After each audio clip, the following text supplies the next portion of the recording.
में हम बात करेंगे इलेक्ट्रोस्टैटिक्स के लेक्चर नंबर 2 में। ठीक है, इससे पिछले वाले लेक्चर में हमने बात की थी इलेक्ट्रिक चार्ज के बारे में, वैद्युत आवेश। ठीक है, वैद्युत आवेश किसे कहते हैं, ये कैसी राशि होती है, इसका मात्रक क्या है, यूनिट क्या है, ये सब बातें हमने पिछले लेक्चर में बात की थी। और हमने ये भी देखा था उस क्लास में कि वैद्युत आवेश की जो बेसिक प्रॉपर्टी है ये क्या है। आवेश कंजर्वेटिव होता है, यानी इसको ना तो क्रिएट कर सकते हैं ना ही डिस्ट्रॉयड कर सकते हैं। वैद्युत आवेश होता है संरक्षण के नियम का पालन करता है, ये बातें हमने पिछले क्लास में बात करी थी।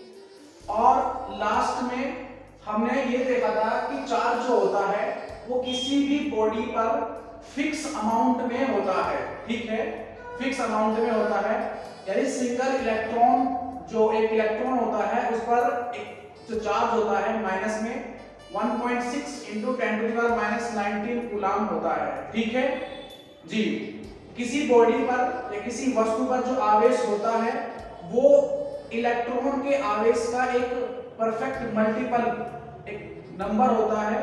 ठीक है, हम किसी भी वस्तु को किसी भी अनिश्चित तरह से हम आवेश नहीं दे सकते, उसकी एक निश्चित रूप से उसमें आवेश दिया जाता है, फिक्स अमाउंट में आवेश दिया जाता है। ठीक है, वहां पर हमने एक फॉर्मूले के बारे में बात की थी, Q = mE। ठीक है, हमने ये भी देखा था कि जो आवेश होता है वो दो तरह का होता है, एक पॉजिटिव होता है, एक नेगेटिव चार्ज होता है। दोनों प्लस प्लस के जो आवेश होते हैं वो एक दूसरे को आकर्षित प्रतिकर्षित करते हैं, रेपल करते हैं, और जो माइनस माइनस के होते हैं वो भी एक दूसरे को रेपल करते हैं। लाइक चार्ज होते हैं, एक जैसे जो चार्ज होते हैं वो एक दूसरे को रेपल ईच अदर, एक दूसरे को रेपल करते हैं, प्रतिकर्षित करते हैं। और जो अनलाइक चार्ज होते हैं प्लस माइनस के, वो एक दूसरे को अट्रैक्ट करते हैं। ये हमने जाना उस क्लास में। ठीक है, आज की इस क्लास में हम ये देखेंगे कि कितने फोर्स से वे एक दूसरे को रेपल कर रहे हैं, एक दूसरे को अट्रैक्ट कर रहे हैं, यानी इलेक्ट्रिक फोर्स के बारे में हम यहाँ जानेंगे। ठीक है, तो इलेक्ट्रिक फोर्स क्या होता है ये देखेंगे। सबसे पहले बेसिकली आवेशों के बीच लगने वाले वैद्युत जो बल होता है, जो फोर्स होती है, उसको ही वैद्युत बल कहा, उसको ही इलेक्ट्रिक फोर्स कहा गया है। ठीक है, तो इलेक्ट्रोस्टैटिक्स का ये लेक्चर नंबर जो है, इससे पिछले वाले लेक्चर को देखें और पढ़ें और अपने हाथ से नोट्स बनाएं। ठीक है, तो चलते हैं वैद्युत बल को जानने की कोशिश करते हैं कि वैद्युत बल क्या होता है। ठीक है, चलिए गाइस, इलेक्ट्रिक फोर्स। लेकिन उससे पहले हम एक बात कर लेते हैं कि जो एक कूलम, जो मैंने कल आपको से बात की थी लास्ट लेक्चर में, एक कूलम आवेश में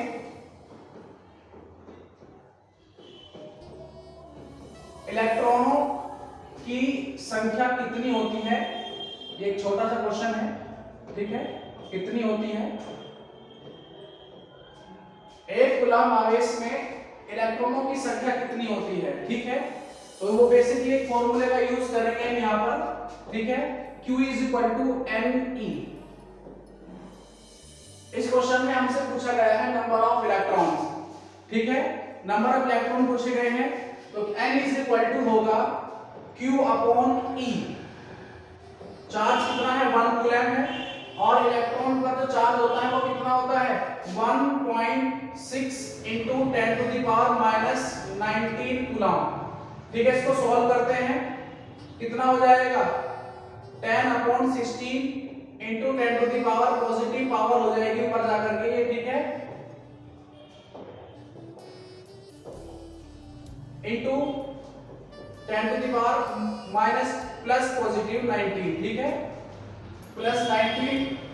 ठीक है, इसको सॉल्व करेंगे तो हमारे पास आएगा 6.25 × 10⁻18 इलेक्ट्रॉन। ठीक है, इसको सॉल्व कर लेंगे, एक जीरो यहां पर ले लेंगे, 100 कर लेंगे, और फिर 16 से जब 100 को डिवाइड करोगे तो 6.25 × 10⁻18 इलेक्ट्रॉन। एक कूलम आवेश में 6.25 × 10⁻18 इलेक्ट्रॉन होते हैं। ठीक है, चलिए अब आगे चलते हैं, ये कोई क्वेश्चन रहेगा कल, आगे चलते हैं।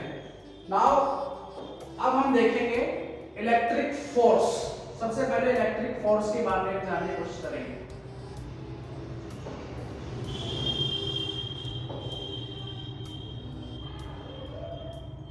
इलेक्ट्रिक फोर्स, वैद्युत बल। वैद्युत बल क्या होता है? बेसिकली आवेशों के बीच लगने वाले बल को वैद्युत बल कहते हैं। ठीक है जी, आवेशों के बीच लगने वाले बल को वैद्युत बल कहा जाता है। ठीक है, चलिए देखते हैं। कल बात की थी हमने लेक्चर में, पॉजिटिव और पॉजिटिव दो चार्ज मेरे पास हैं, सेम नेचर के हैं, लाइक चार्जेस हैं, रेपल करेंगे एक दूसरे को, रेपल करेंगे। ठीक है, रेपल करेंगे तो एक फोर्स से रेपल करेंगे। ठीक है, और माइनस इलेक्ट्रॉन, माइनस चार्ज हुआ है कि मेरे पास, ये भी एक दूसरे को रेपल करेंगे। किस फोर्स से रेपल करेंगे? इलेक्ट्रिक फोर्स, वैद्युत बल से। और अगर अनलाइक चार्ज ले लेते हैं हम, प्लस और माइनस की, ठीक है, तो ये एक दूसरे को क्या करने वाले हैं? अट्रैक्ट करेंगे एक फोर्स से, जिस फोर्स को हम कहेंगे क्या? Electric force, Fe। ठीक है, वो इलेक्ट्रिक फोर्स कितनी होती है, किस पर डिपेंड करती है? मीडियम पर डिपेंड करती है या नहीं करती है? क्या चार्ज के अमाउंट पर भी डिपेंड करती है? क्या जो चार्ज रखे हुए हैं उनके जो डिस्टेंस है, सेपरेशन है, क्या उस पर भी डिपेंड करती है? इन सब बारे में हम जानेंगे कूलॉम्स लॉ में। कूलॉम्स लॉ में क्या कहा गया कि दो स्थिर बिंदु आवेश, एक पॉइंट चार्ज है। ठीक है, पॉइंट चार्ज के लिए काम करता है, बड़े आवेशों के लिए कूलॉम का नियम कार्य नहीं करता है। तो हम देखेंगे यहाँ पर जी कूलॉम का नियम क्या है। ठीक है, चलिए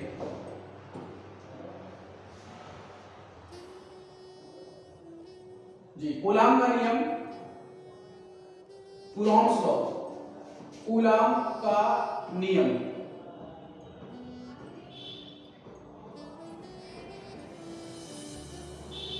जी, कूलॉम का नियम देखते हैं क्या होता है। इस पर मुझे आईआईटी जेईई नीट में जितने भी आए हुए सवाल हैं, प्रीवियस क्वेश्चन, वो मुझे यहाँ सॉल्व करने हैं। ठीक है, तो सबसे पहले देखिए हमारे पास दो चार्ज हैं, एक Q1 चार्ज है, बेसिकली ये पॉजिटिव नेचर का है, और एक दूसरा चार्ज है, ये भी पॉजिटिव नेचर का है। ठीक है, पॉइंट चार्ज है दोनों के दोनों, और बीच में कुछ ना कुछ सेपरेशन है इनका, कुछ सेपरेशन मान लेते हैं कि कुछ ना कुछ सेपरेशन है, वो स्मॉल r ले लेते हैं। ठीक है, तो क्या कहता है? दो बिंदु आवेशों के बीच लगने वाला वैद्युत बल, दोनों में क्या लगेगा? प्रतिकर्षण बल लगेगा, रेपल्शन लगेगा, क्योंकि दोनों सेम नेचर के हैं, like charges REPL each other. ठीक है, तो इस पर क्या कितनी फोर्स होगी? F21। ठीक है, F21 फोर्स, क्योंकि ये एक सदिश राशि है इसलिए वेक्टर है। ठीक है, और ये होगा हमारे पास F12, दोनों ही अमाउंट में इक्वल होंगे, भले ही इनकी जो डायरेक्शन है वो अपोजिट है। F21 mod of F21 is equal to mod of F12, दोनों ही इक्वल अमाउंट में होंगे और अपोजिट डायरेक्शन में होंगे।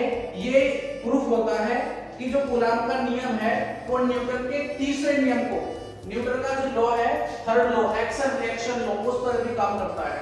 ठीक है, तो देखते हैं कि जो ये फोर्स है वो कहां पर डिपेंड कर रही है। दोनों इक्वल अमाउंट में है, बराबर है, बट डायरेक्शन चेंज है। ठीक है, डायरेक्शन भी मैटर करती है। चलिए आगे चलते हैं, हम आगे देखते हैं कि कूलॉम का नियम कहां-कहां काम कर रहा है। दो बिंदु आवेशों के बीच लगने वाला वैद्युत बल यानी Fe, ये जो फोर्स है, इलेक्ट्रिक फोर्स है, इस पर डिपेंड करती है दोनों चार्ज के अमाउंट, गुणनफल, उनके अमाउंट का प्रोडक्ट करो Q1 Q2। ठीक है, और उसके प्रोपोर्शनल होती है, यानी इनका अमाउंट जितना बढ़ता चला जाएगा, ये जितना जो इनका अमाउंट है, जो इनका प्रोडक्ट है, जो वो सब के सब क्या होगा, वो बढ़ता जाएगा, तो जो इनके बीच लगने वाली इलेक्ट्रिक फोर्स है वो भी बढ़ती जाएगी। फिर इलेक्ट्रिक फोर्स किस बात पर डिपेंड करता है? इलेक्ट्रिक फोर्स डिपेंड करता है इनके बीच का जो सेपरेशन है, ये स्मॉल r, इसके स्क्वायर के रेसिप्रोकल होता है ये। ठीक है, जैसे जैसे डिस्टेंस बढ़ती जाएगी वैसे वैसे इलेक्ट्रिक फोर्स कम होता चला जाएगा, और जैसे जैसे ये करीब आएंगे एक दूसरे के पास आएंगे, डिस्टेंस घटेगी बीच की, और उस इतने ही इलेक्ट्रिक फोर्स बढ़ता जाएगा, अपोजिट नेचर। ठीक है, और अगर इस लॉ को हम एक जगह मिला देते हैं तो क्या आएगा, Fe electric force is direct proportional of Q1 Q2 upon distance square. ठीक है, Fe is equal to constant K Q1 Q2 upon R square. ठीक है, ये है हमारे पास कूलम्ब्स लॉ, ये कूलम्ब का नियम है। F is equal to Q1 Q2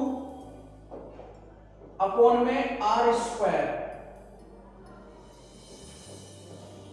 electric force is equal to K Q1 Q2 upon R square. ये क्या है, ये एक कांस्टेंट है जिसकी वैल्यू होती है 9 इंटू 10 टू द पावर 9। याद रखें, न्यूमेरिकल में हम इसको डायरेक्ट रखेंगे 9 गुना 10 की घात 9। ठीक है, और आगे देखें हम इस बात को, चलो यहां तक नोट कर लेते हैं इतने। ठीक है, इतना करें।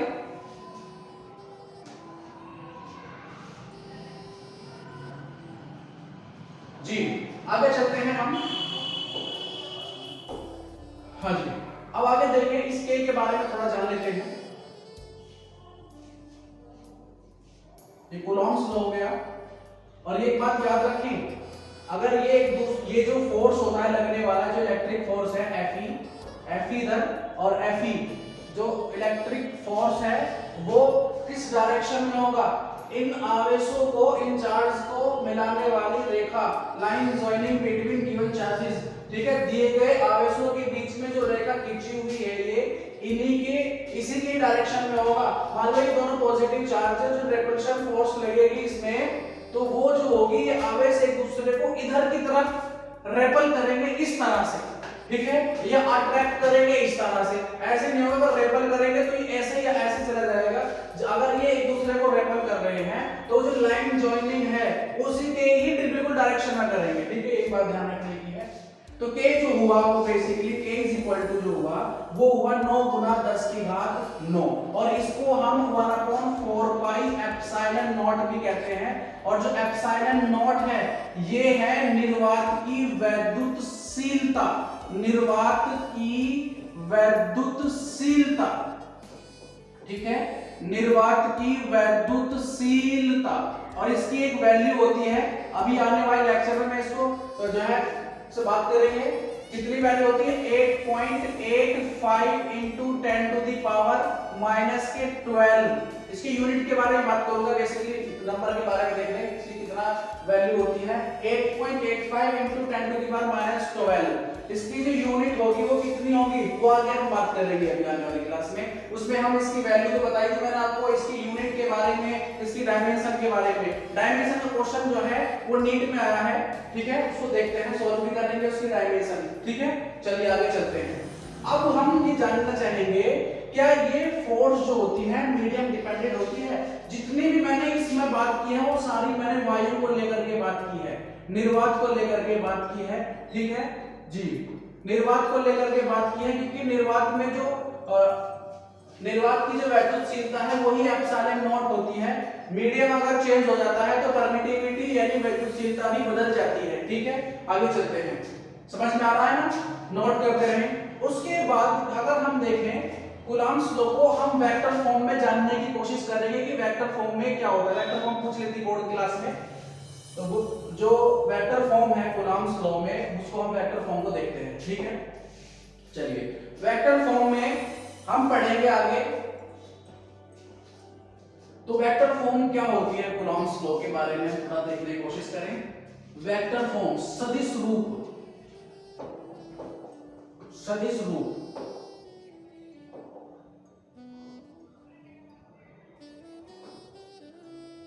सदिश रूप देखते हैं जी। सदिश रूप, कूलॉम के नियम का सदिश रूप वेक्टर फॉर्म, वेक्टर फॉर्म। ठीक है, ये एग्जाम पूछ लिया जाता है बोर्ड क्लासेस में। चल देखते हैं। मैं मान लेता हूं मेरे पास एक चार्ज है Q1 ये रखा हुआ और एक दूसरा चार्ज है Q2, पॉइंट चार्ज है, दोनों पॉइंट चार्ज के लिए काम करेंगे, ठीक है। पॉइंट चार्ज में दो आवेश मेरे पास हो गए हैं, Q1 और एक Q2, दोनों के बीच का डिस्टेंस हम मान लेते हैं, कुछ डिस्टेंस मान लेते हैं हम, इतना डिस्टेंस ले लें, R12 ले लेते हैं, R12 ले लेते हैं, दोनों का डिस्टेंस R12, ये हुआ R12, ठीक है। R12 भी ले सकते हैं, बट वो क्या होगा ना, R12 लेने से नेगेटिव जो साइन आएगा वो आ जाएगा, डायरेक्शन बदल जाएगी वेक्टर में, जैसे ही वैल्यू बदलती है। तो ये पढ़ा ना आपने, A vector A cross vector B is equal to minus vector B cross vector A, तो डायरेक्शन बदलने से माइनस चला जाएगा, कोई नहीं, लेकिन R12 हो या R21 हो, दोनों का जो मोड होगा वो वैल्यू जो होगी वो सेम होगी, ठीक है। चलिए आगे चलते हैं और हम मान लेते हैं इनकी जो पोजीशन वेक्टर के हिसाब से करेंगे, हम पोजीशन वेक्टर ले लेते हैं, हम यहाँ पर एक पॉइंट है O मूल बिंदु ले लेते हैं, यहाँ से यहाँ तक का जो पोजीशन वेक्टर है, ठीक है, वो कितना होगा उसको ले लेते हैं हम यहाँ R1, ये R1 है, और इससे ले लेते हैं हम यहाँ पर कितना R2, ये R2 ले लेते हैं, ठीक है। और ये फोर्स लग रहा है, इस पे दोनों पॉजिटिव चार्ज है, तो इस पर फोर्स लग रहा है इधर की तरफ F12,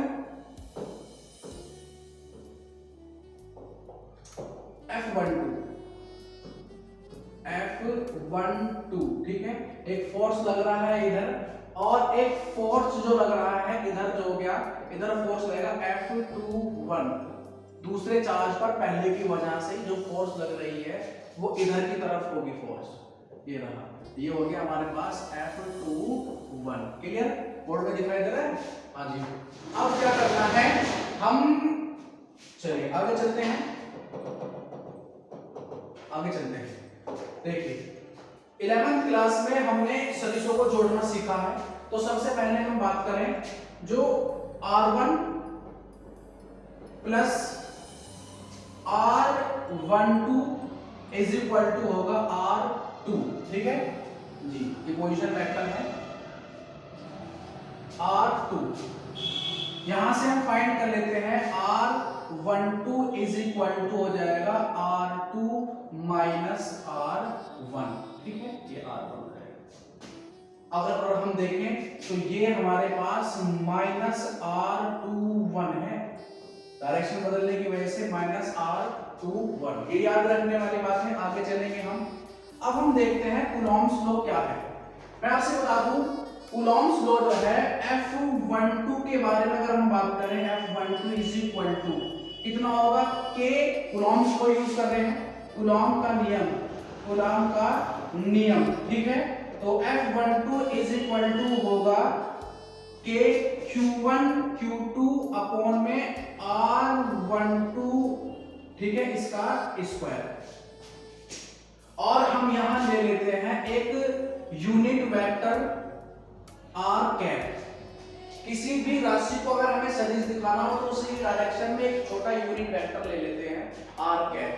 आप जब जानते हैं अगर R कैप के बारे में बात करें, यहाँ R कैप के बारे में बात करें तो जो R कैप है वो होता है सदिश बटे सदिश का मापांक, mode of vector, vector upon mode of vector, ये यूनिट वेक्टर होता है, ठीक है। इसको हम यहाँ पर क्या करेंगे, पुट करेंगे, ठीक है, यहाँ पर पुट करेंगे किधर, मैं इसको कहाँ कर देता हूँ, इसको ऊपर से मिटा देता हूँ, ठीक है, ऊपर से मिटा देते हैं, ये वेक्टर फॉर्म है, ठीक है। अब आगे हम देखें तो आगे क्या होगा, आगे देखिए तो इसको मैं यहाँ पुट करने वाला हूँ, ध्यान से देखिए F12,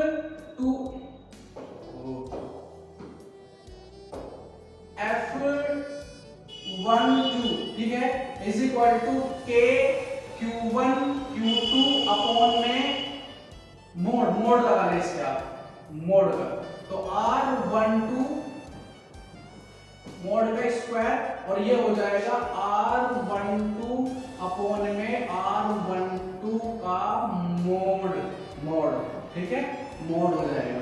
आगे देखें हम क्या हो जाएगा, K Q1 Q2 अपॉन में R12 का होल क्यूब और यहाँ हो जाएगा R1 वेक्टर R12, ठीक है।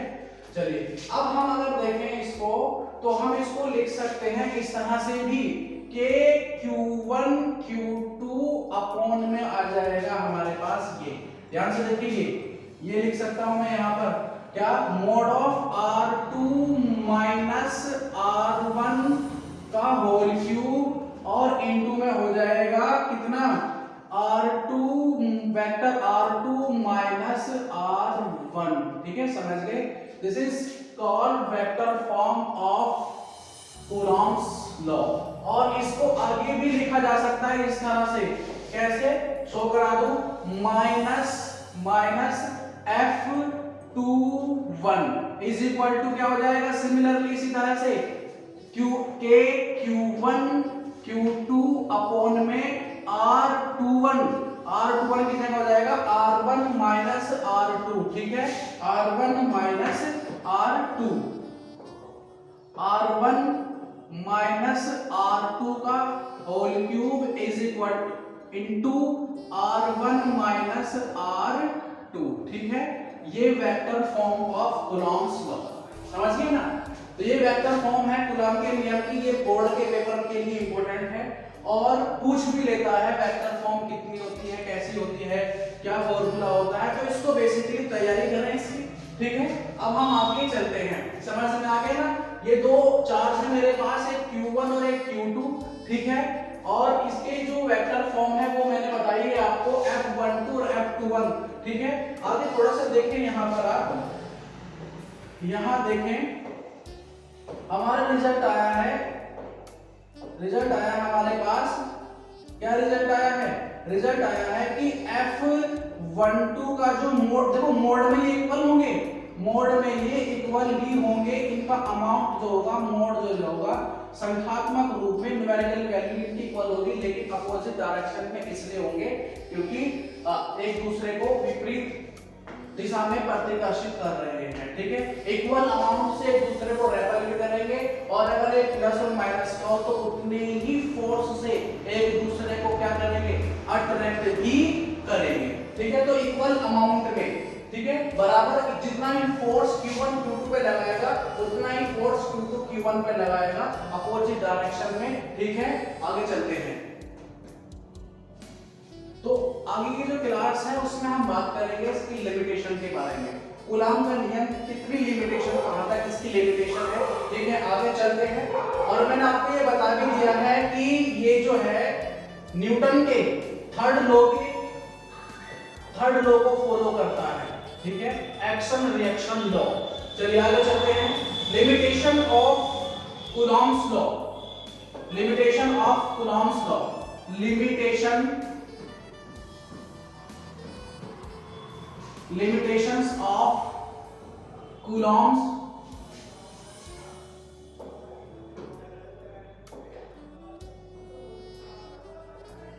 Coulomb's लॉ, ठीक है। सबसे पहले ये बता दूं मैं आपसे कि ये जो कूलॉम्स लॉ है केवल वैलिड है कहां, केवल वैलिड है कि valid only on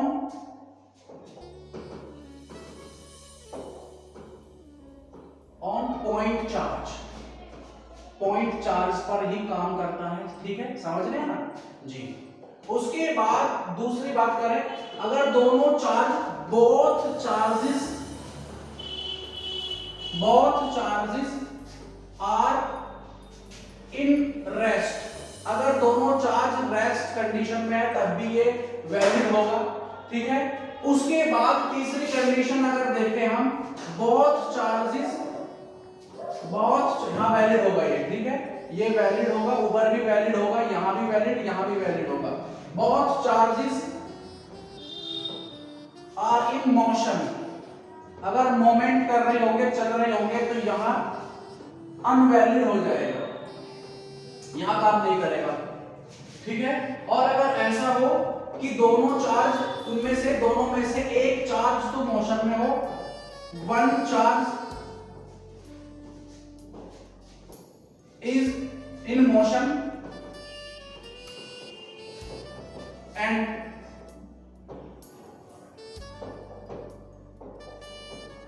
and one charge in rest। ठीक है, अगर ऐसा होता है कि एक चार्ज मोशन में हो और एक चार्ज रेस्ट में हो तब भी ये वैलिड है, इस कंडीशन में भी वैलिड होगा ये कूलॉम का नियम। ठीक है, तो लिमिटेशन क्या है कि दो, अगर ये पहली बात तो ये है कि ये केवल पॉइंट चार्ज पर ही के लिए ही वैलिड है। जिन आवेशों का वैल्यू या उनका आकार बढ़ जाएगा तो वहां पर कूलॉम का नियम काम नहीं करेगा। ठीक है, उसके बाद बोथ चार्ज, दोनों चार्ज अगर रेस्ट में है, अगर विराम अवस्था में है तब भी ये वैलिड होगा, वहां भी काम करेगा। ठीक है, उनका भी पालन करेगा। और अगर दोनों चार्ज मोशन में है, अगर गति कर रहे हैं तब ये चार्ज जो लॉ है कूलॉम्स लॉ वहां फेल हो जाएगा, वहां लागू नहीं होगा, ये शर्त है। ठीक है, उसके बाद अगर एक चार्ज मोशन में है और एक चार्ज रेस्ट में है तब ये जो लॉ है वहां काम करेगा। ठीक है, इससे पहले मैंने आपको एक प्रॉपर्टी ऑफ जो है चार्ज की प्रॉपर्टी बताई थी कि जो इनवेरिएबिलिटी पर थोड़ा ध्यान दें। इनवेरिएबिलिटी पर यह था कि अगर चार्ज चल रहा है V Q या आवेश रुका हुआ है V = 0 तो इस पर आवेश पर इनके चलने से अथवा रुकने से कोई फर्क नहीं पड़ता, ये आवेशित होगा तब भी। ठीक है, तो ये मैंने लिमिटेशन आपको बताई है, इनको पढ़ लेना ध्यान से। फिर मैं बता दूं ये वैलिड होगा केवल ओनली ऑन पॉइंट चार्ज, बिंदु आवेश के लिए ही लागू होगा ये नियम। दूसरी बात, both charges are in rest, ये जो चार्ज लॉ है केवल दोनों के दोनों चार्ज अगर रेस्ट में है तब भी ये वैलिड होने वाला है। Okay, both charge are in motion, अगर ये चार्ज मोशन में है दोनों के दोनों तो यहाँ ये लॉ फेल हो जाएगा, वहां पर कूलॉम का नियम जो है वहां पर ये शर्त लागू नहीं होगी। और अगर एक चार्ज मोशन में है और एक चार्ज रेस्ट में है तो तब ये कॉलम्स का जो नियम है ये लागू होगा उस कंडीशन में भी। ठीक है, आगे चलते हैं, थोड़ी बात करते हैं, आगे थोड़ा न्यूमेरिकल के बारे में बात करते हैं। ठीक है, ठीक है, तो कूलम्स के लॉ में हम एक न्यूमेरिकल के बारे में बात करते हैं। ठीक है, फाइंड करना है to find ratio of Fe and Fg। Fg से क्या मतलब है? ठीक है, Fg क्या है? Fg समझें, Fg है ग्रेविटेशनल फोर्स, गुरुत्वाकर्षण बल। हमें Fe और Fg में रेशियो फाइंड करना है for two electrons.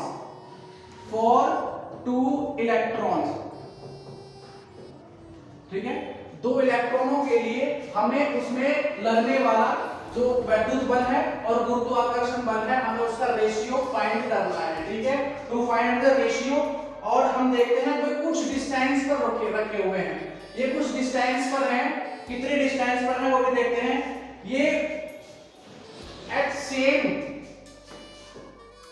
Same placed, ठीक है, कितना, to find the ratio of Fe and Fg for two electrons placed at some distance placed in air में रखे हुए हैं। ठीक है, रेशियो देखना है कि Fe और Fg का रेशियो क्या होगा दो इलेक्ट्रॉनों के लिए, और जो दोनों इलेक्ट्रॉन है वो कुछ डिस्टेंस पर रखे हुए, डिस्टेंस को हम क्या मान लेते हैं, कितना मान लेंगे, स्मॉल r ले लेते हैं। ठीक है, तो सबसे पहले देखें Fe क्या होगा। Fe जो होगा वो कितना, कूलम्स का लॉ लगा दो यहाँ पर, K Q1 Q2 by r distance, दो इलेक्ट्रॉन रखे हुए, एक इलेक्ट्रॉन ये रखा हुआ और एक इलेक्ट्रॉन ये हुआ, एक दूसरे को रेपेल करेंगे, सेम चार्ज है। ठीक है, बीच की डिस्टेंस स्मॉल r हो गई, इसका मास me, इसका मास भी me। ठीक है, चलिए आगे चलते हैं। तो Fe इज इक्वल टू हो गया हमारे पास 9 × 10⁻⁻⁹ प्लस के 9। ठीक है, -के प्लस के प्लस 9 ये हो गया हमारे पास आर स्क्वायर, ठीक है। इनटू में ई और इनटू ई अपॉन में डिस्टेंस स्क्वायर आर स्क्वायर, ठीक है। ये हो गया एफ ई। उसके बाद हम काम करते हैं आगे। अब एफ जी देखते हैं। एफ गुरुत्वाकर्षण क्या होगा, कैपिटल जी m1 m2 दोनों इलेक्ट्रॉन है ना, m1 m2 ये भी इलेक्ट्रॉन का मास ये भी इलेक्ट्रॉन का mass, between distance square is equal to कितनी वैल्यू होगी इसकी 6.67 into 10 to the power minus के 11 into me का स्क्वायर, समझ रहे हैं, अपॉन में डिस्टेंस स्क्वायर। इक्वेशन लेट कर लेते सेकंड। उसके बाद रेशियो फाइंड करने के लिए कहा गया क्वेश्चन में, तो एफ ई रेशियो क्या होगा, रेशियो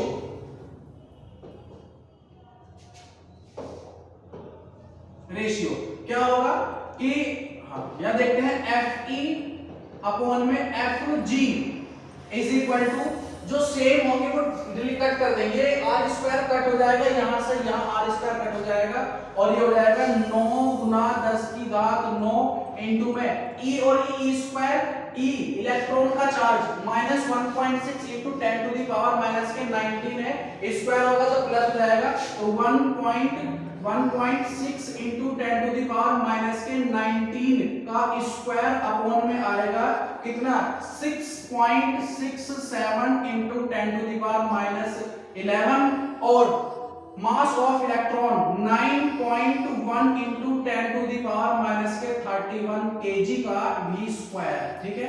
बात समझ रहे हैं ना जी। ये हो गया एक्सप्रेशन हमारे पास। जब इसको हम सॉल्व करते हैं तो नियर अबाउट लगभग जो F E upon F G लिखा गया पहले, ठीक है, F E upon F G इसकी वैल्यू नियर अबाउट आती 10 टू द पावर 42 यानी डिक्रीज हो जाएगा। अगर आप देखें मल्टीप्लाई करके एफ जी की 10 टू द पावर 42 अगर इसमें मल्टीप्लाई करें तो इतने मल्टीप्लाई होने पर तब ये एफ के इक्वल होगा, यानी इतना डिक्रीज हो जाता है, इतना ज्यादा मजबूत है, इतना ज्यादा मजबूत फोर्स है, ठीक है। ये जो है हमारा स्ट्रॉन्ग इतनी है ये इलेक्ट्रिक फोर्स कि गुरुत्वाकर्षण जो ग्रेविटेशनल फोर्स है उसके 10 टू द पावर 42 इतने के इक्वल होगी, ठीक है। तो इनका जो रेशियो होगा लगभग 10 टू द पावर 42 होता है, ठीक है। अगले क्वेश्चन के बारे में बात करते हैं, इसको नोट कर लें, ठीक है। नोट कर लें, वीडियो को पॉज कर लें और नोट कर लें। आगे चलते हैं। एक क्वेश्चन दे रखा हमें कि क्या क्वेश्चन है थोड़ा सा समझेंगे, उसके बाद हम जो है इस क्लास को जो है क्लोज करेंगे। नेक्स्ट लेक्चर का वेट जरूर करें क्योंकि उसमें आने वाले लेक्चर में मैं अभी दो क्वेश्चन छोड़ के आया था, permittivity of free space epsilon not के बारे में, उसका यूनिट, उसका वैल्यू, उसका डायमेंशन कितना होगा, उस पर आने वाले जो एक डायमेंशन पूछी गई नीट में, और उस पे जो और भी न्यूमेरिकल है फिर और लेक्चर आएंगे जिसमें मैं आईआईटी और जेईई में कूलॉम्स पर आधारित जितने भी क्वेश्चन है वो करने की कोशिश करूंगा, ठीक है। तो क्वेश्चन क्या है समझें। क्वेश्चन क्या है, क्वेश्चन ये है कि चार्ज है Q, ये चार्ज Q है, इसको दो भागों में तोड़ दिया गया है, डिवाइड इनटू 2 पार्ट्स, और दोनों पार्ट को कुछ डिस्टेंस पर रखा गया, ठीक है। एक चार्ज Q है और उसको हमने, देखो क्वेश्चन समझे ध्यान से, एक चार्ज Q है हमारे पास, हमने उसको दो भागों में तोड़ दिया, डिवाइडेड इनटू 2 पार्ट्स, जरूरी नहीं इक्वल हो, दो भागों में तोड़ दिया और उन दोनों भागों को हमने तोड़ करके एक डिस्टेंस पर रख दिया गया, जितनी भी डिस्टेंस होगी, ठीक है, जितनी भी डिस्टेंस है फिक्स है। फिर ये कहता है कि हम उस चार्ज को कितना तोड़े आपस में कि फोर्स जो है मैक्सिमम हो जाए, फोर्स मैक्सिमम हो जाए तो कितना अमाउंट होना चाहिए दोनों डिवाइड पार्ट्स का। तो इस हम क्या करते हैं, इस आवेश को दो भागों में तोड़ लेते हैं, एक x और एक हो गया हमारे पास q माइनस x, दो भाग हो गए हमारे पास, दो पार्ट हो गए, ठीक है।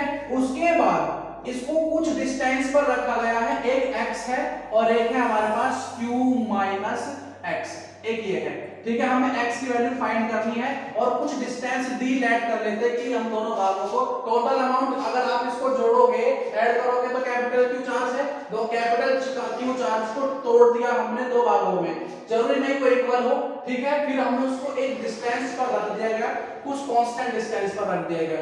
यहां पर हम अगर इलेक्ट्रिक फोर्स देखें Fe = बाय कूलॉम्स लॉ, तो कैपिटल K ठीक है, एयर पे रखा है Q1 Q2 x into Q minus x upon में डिस्टेंस स्क्वायर, ठीक है। और ये कह रहा है कि जो इलेक्ट्रिक फोर्स है वो मैक्सिमम हो जाए, तो x की वैल्यू कितनी होनी चाहिए ताकि Fe क्या हो जाए, मैक्सिमम।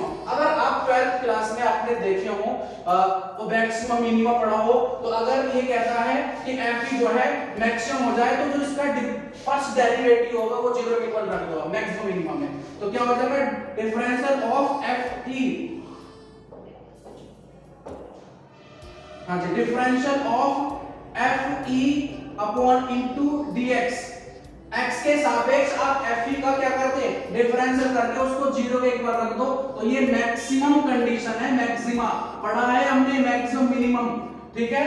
तो उच्चिष्ट निम्निष्ठ कहते हैं, ठीक है, अधिकतम करण न्यूनतम करण जो होता है उसमें क्या होगा, अगर हम Fe का x के सापेक्ष, x ही यहां पर वेरिएबल है, समझने की कोशिश करें, x ही वेरिएबल है, एक कांस्टेंट है, dv डिस्टेंस कांस्टेंट है, तो x के सापेक्ष अगर हम एक बार इसका क्या करते हैं, डिफरेंशियल करते हैं, तो ये कंडीशन जो है मैक्सिमम कंडीशन को बताती है।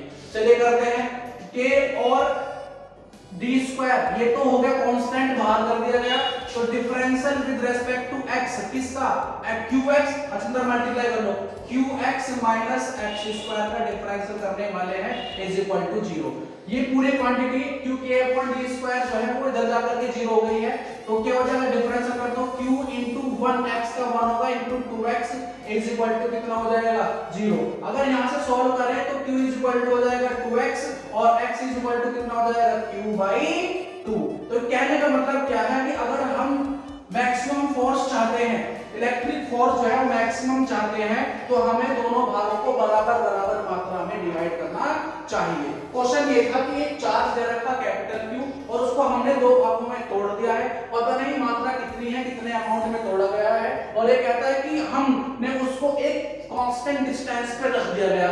फिर क्या होता है, कहता है कि फोर्स मैक्सिमम लग रही है, तो कितना अमाउंट होना चाहिए, कितने कितने भाग में टूटना चाहिए फिर वो, या कितने कितने भाग में तोड़े फोर्स कैसे हो जाए, मैक्सिमम हो जाए। तो मैक्सिमम होने के लिए first derivative of Coulomb's law with respect to x, because x is a variable and other quantity k over upon d square are constant, not dependent on x, ठीक है, x पर depend नहीं कर रही है, इसलिए हमने k upon d square को जो है डिफरेंशियल से बाहर कर दिया है, ठीक है, और केवल हमने qx into minus x square का अंदर मल्टीप्लाई कर ली ना, x की qx में मल्टीप्लाई कर ली है, q में मल्टीप्लाई करी, फिर x में गुणा करी x स्क्वायर, फिर डिफरेंशियल करा, x का 1 हो गया, x स्क्वायर का क्या हो गया 2x। अब डिफरेंशियल पढ़ना उसमें देख लो, जो बच्चे बायोलॉजी के हैं उन्हें थोड़ी प्रॉब्लम होगी, लेकिन इतना बेसिक डिफरेंशियल आना चाहिए। तो x की कितनी वैल्यू हो गई, q/2, यानी अगर यहां पर q/2 हो जाए और यहां भी q/2 हो जाए, तो इनके बीच लगने वाला जो फोर्स होगा वो कितना होगा, मैक्सिमम, ठीक है। तो क्वेश्चन यहीं पर लास्ट हो गया है। उसके बाद तो आज की क्लास को हम यहीं पर जो है क्लोज करते हैं, तब तक आप मेहनत से पढ़ते रहिए, और बेहतर तो यह है कि अपने हाथ से नोट्स बनाएं, ठीक है। कॉपी जब भी क्लास आए हमारी, ठीक है, वीडियो को शेयर जरूर करें, ठीक है, और ये जरूर देख लें कि जो क्लास आ रही है नंबर वाइज है, प्लेलिस्ट में आपको क्लास मिलेगी, चैनल को सब्सक्राइब करें और दोस्तों में शेयर भी करें, ठीक है, क्योंकि ये सब की जरूरत है बच्चों के लिए। तब तक आप मेहनत से पढ़ते रहें, अपने नोट्स अपने हाथ से बनाएं, मेहनत से पढ़ें, ठीक है। तब तक के लिए आप पढ़ते रहिए। All the very best.